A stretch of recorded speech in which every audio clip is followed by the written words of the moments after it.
جت مكالمة للشرطة من لايل وهو منهار، وبيقول إنه بعد ما رجع من السينما هو وأخوه لقوا أبوهم وأمهم مقتولين بشكل بشع. Charlie, emergency? Yes, please. What's the problem? What's the problem? What's the problem? Someone killed my parents. Pardon me? Someone killed my parents. What? Who? Are they still there? Yes. The people... No. Were they shot? Hey, man, too. Were they shot? Yes. They were shot? Yes. One of them still around. What happened?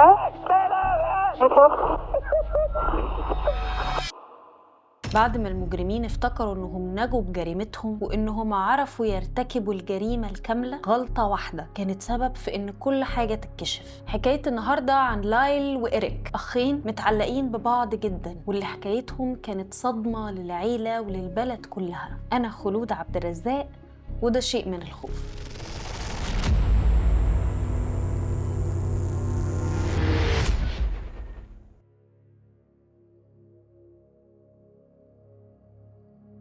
في شهر أغسطس جت مكالمة للشرطة من لايل مينينديز اللي عنده 21 سنة، بعد ما رجع هو وأخوه إريك اللي عنده 18 سنة من السينما ولقوا أبوهم وأمهم ميتين. وقبل ما نعرف تفاصيل القضية هنرجع بالزمن شوية.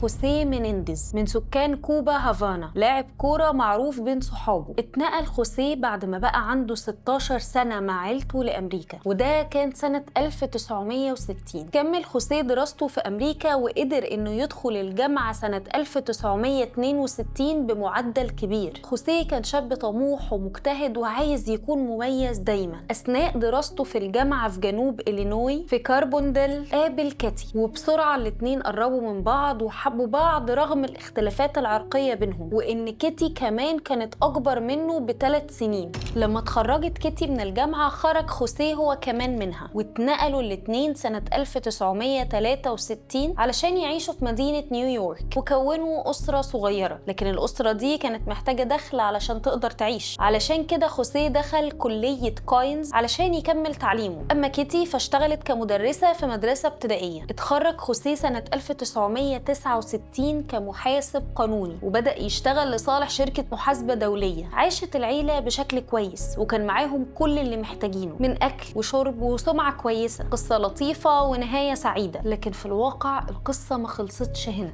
في الفترة دي من حياة خوسيه وكيتي بدأوا يتنقلوا كتير. في الأول انتقلوا لإلينوي وبعدها لنيو جيرسي. اتولد الابن الأكبر لايل سنة 1968، يعني قبل ما خوسيه يتخرج من الجامعة بسنة. وعلى الرغم من ان خوسيه كان لسه شاب، الا ان فرحته بابنه كانت كبيره جدا. اما إريك وده الابن التاني اتولد سنه 1970، واستقرت العيله وبقت كيتي بتشتغل بدوام كامل.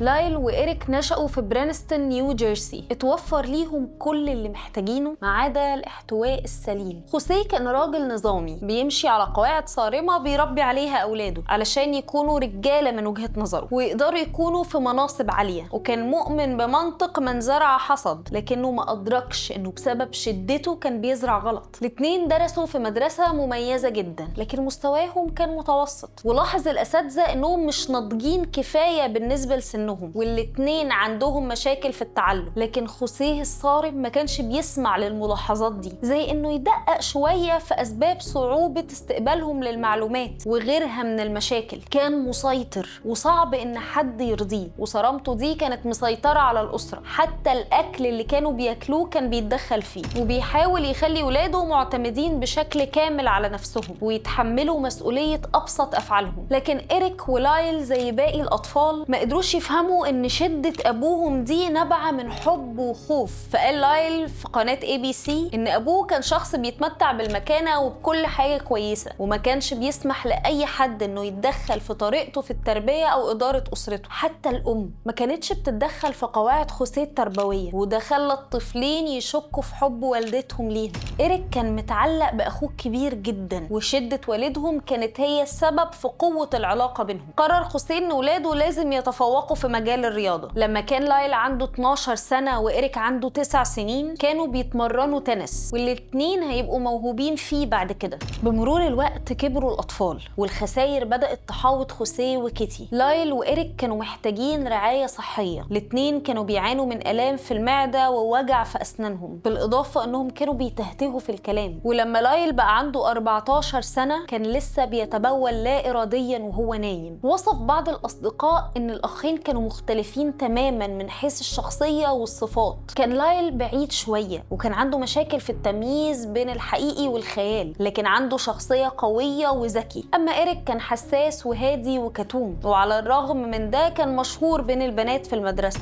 بدأت علامات العدائية والعدوانية تظهر على الطفلين سنة 1982 لما كان لايل عنده 15 سنة وإريك عنده 12 سنة. في السنة دي جت بنت عمهم ديان واللي كانت قريبة منهم في العمر علشان يقضوا أجازة الصيف مع بعض. في أول ليلة ليها ديان كانت بتلعب مع لايل وإريك لعبة مصارعة حرة، وفجأة وبدون أي مقدمات الولدين كتفوها وحاولوا يقلعوها هدومها. في البداية ديان فكرت إن ده مجرد هزار وإن اللعبة لسه مكملة، فكانت بتضحك، بس بمجرد ما قلعوها قميصها بدأت تخاف وتصرخ، فالولدين وقفوا فورا. وفي موقف تاني كان لايل بيتفرج على التلفزيون مع ديان وفجأة حط إيده على جسمها وهي زقته بسرعة بعيد عنها وما عملش أي حاجة بعدها. سنة 1985 اتعرض على خوسيه منصب مهم، إنه يبقى رئيس الترفيه لشركة متخصصة بتوزيع الفيديو في ولاية كاليفورنيا. أقنع خوسيه عيلته بضرورة قبول العرض ده لأنه هيغير مستواهم المادي، وأقنعهم بالتحرك من الساحل الشرقي للساحل الغربي وإن ده هيكون في مصلحة الكل. وخلال الأيام دي كان لايل عنده 17 سنة، كان هيتخرج من المدرسة الثانوية، علشان كده قرر إنه يفضل في نيو جيرسي علشان يحضر جامعته في برينستون. أما باقي العيلة خوسيه وكيتي وإريك اللي كان عنده 14 سنة اتنقلوا لكالابساس في وادي سان فرناندو، وراح إريك لمدرسة ثانوية هناك. أما لايل كان بيزور عيلته في كاليفورنيا في نهاية كل أسبوع، وطبعا ده كان صعب جدا على الأخين اللي كانوا متعلقين ببعض. وفي سنة 1986 تم رفض طلب التحاق لايل بالجامعة، لكن الطلب اتقبل في السنة اللي وراها. بس الأمور ما مشيتش كويس معاه. خلال الفصل الدراسي الأول ليه في الجامعة اتهم بالغش في الامتحان، وتمت إحالته للجنة التأديبية في الجامعة واتفصل لمدة سنة، واتقال إنه ممكن يرجع تاني. خاب أمل خوسيه جدا، لكن ما قدرش يشوف ابنه فاشل، علشان كده قرر إن ابنه ممكن يبدع في مجال التجارة والشغل، فحاول يدور له على مكان فاضي في شركته الترفيهية. وفعلا شغل ابنه وبدأ في محاولة إرشاده في العمل، وتمت معاملته زي باقي الموظفين. لكن لايل كان طايش، بيغيب كتير عن الشغل وساعات بيتأخر، وكان ممكن يمشي من الشغل عشان يروح يلعب تنس. يوم 20 أغسطس سنة 1989 سمع الجيران صوت طلق ناري طالع من البيت اللي جنبهم. محدش اتدخل إنهم كانوا فاكرين إن دي صوت ألعاب نارية، لكنها في الواقع كانت جريمة قتل مع سبق الإصرار والترصد.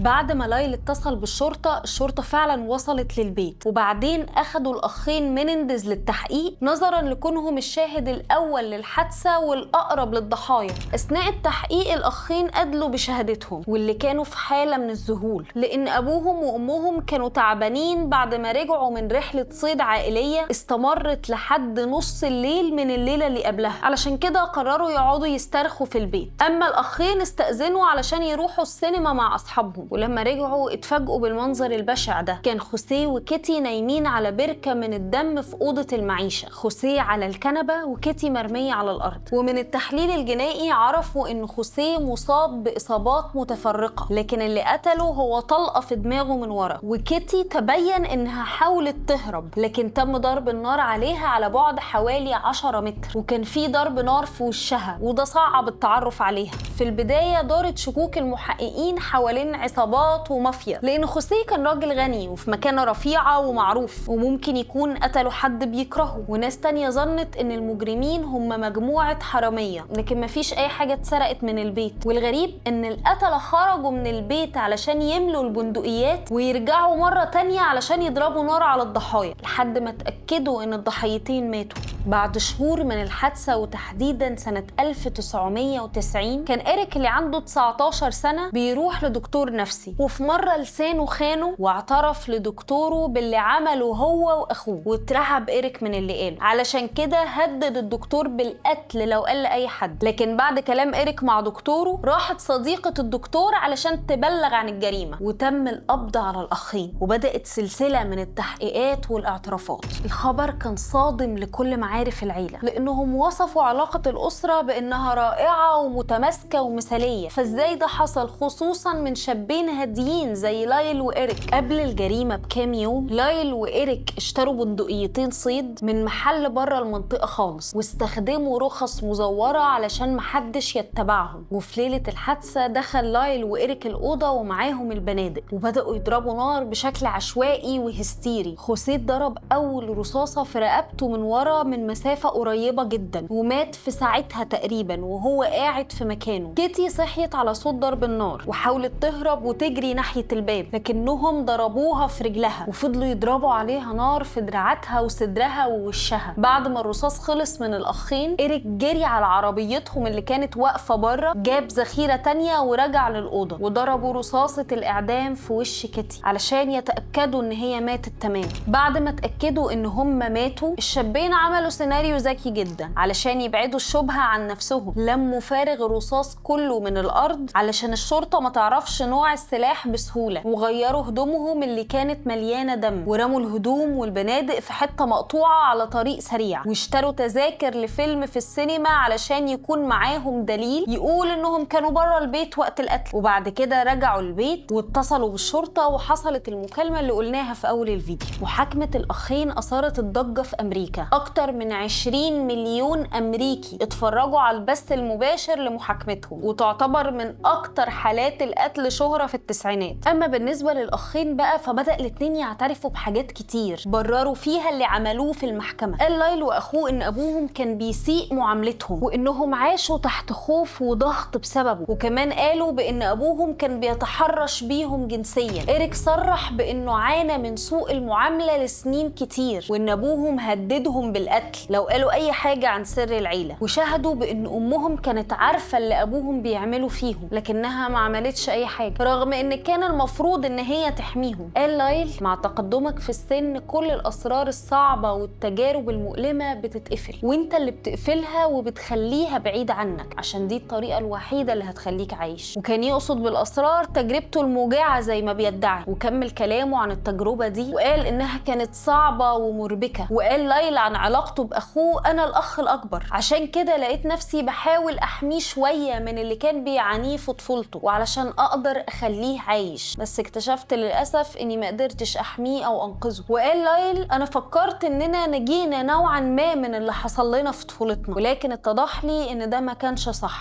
ظهر براين أندرسون، وده أخو كيتي، ونفى ادعاءات ابن أخته بإنهم اتعرضوا لسوء معاملة في البيت، لأنه قال إن ما كانش فيه أي مؤشرات إن بيحصل أي اعتداء على الوالدين، وادعى بإن القتل كان علشان الفلوس والجشع. في الواقع الأخين كانوا طايشين بيعملوا عمليات سطو على البيوت، والسطو ده كان أحد أسباب تنقل العيلة المستمر. ولأن خوسيه كان صارم مع عياله فرض قوانين صارمة عليهم، كان عايزهم يمشوا في طريق النجاح والتميز مش الفشل، لكن الولدين ما كانوش بيسمعوا لده، وكانوا عنيدين جدا وفضلوا مصممين على أفعالهم، وما قدرتش قوانين أبوهم وشدته معاهم إن هي تمنعهم. وبعد تفكير طويل قرر خوسيه إن ولاده ما يستحقوش فلوسه بعد وفاته، علشان كده استثناهم. ولما إريك ولايل عرفوا ده عملوا اللي عملوه. في بداية سنة 1994 انتهت المحاكمة الأولى، وكان المحلفين محتارين. بعضهم كان متعاطف مع الأخين بسبب ادعاءاتهم إنهم كانوا بيتعاملوا وحش، والبعض التاني صوت بإن الأخين مدانين بالقتل من الدرجة الأولى، لأنهم شافوا إن القتل القتل عشان الفلوس. المحاكمة التانية بدأت سنة 1995 واللي ما سمحش فيها باستخدام كاميرات، علشان كده ما كانتش بتتذاع في التلفزيون، والقاضي حكم بعدم السماح بالأدلة اللي بتدعم أقوال الشابين بأنهم تعرضوا لسوء المعاملة، وكمان شهادة 10 أفراد من العيلة. وقرر القاضي كمان عدم إعطاء المحلفين خيار التصويت على إدانة القتل الخطأ، خاصة في تهمة قتل الأم، لأن لو قتل الأب كان بسبب الغضب أو التعدي فإيه الدافع لقتل الأم؟ وفي سنة 1996 أخيرا اتحكم على الأخين بالسجن مدى الحياة دون إمكانية الإفراج المشروط مع إمكانية استئناف الحكم.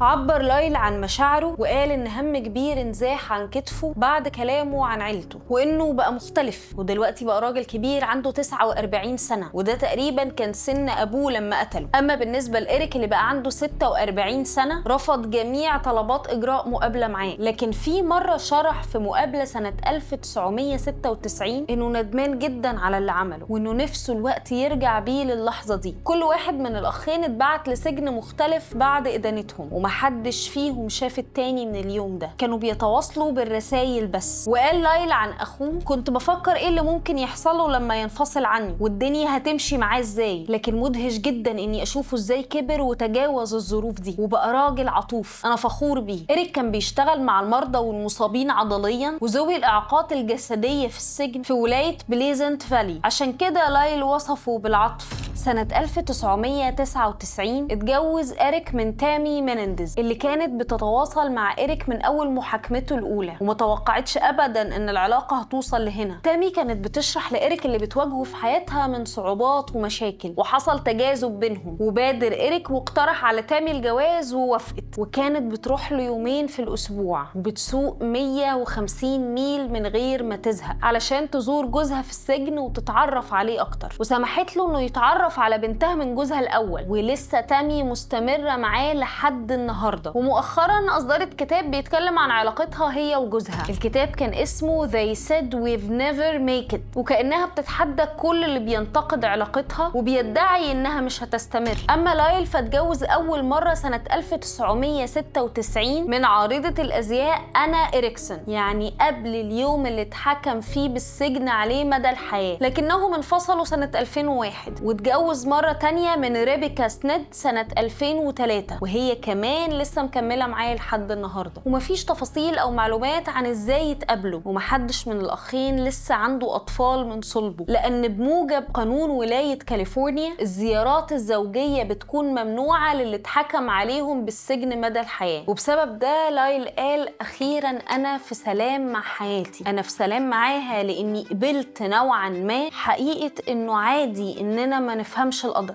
وبكده حكاية النهاردة تكون خلصت. لو عجبتكم الحلقة ما تنسوش تعملوا لايك وشير وسبسكرايب للقناة. مع السلامة.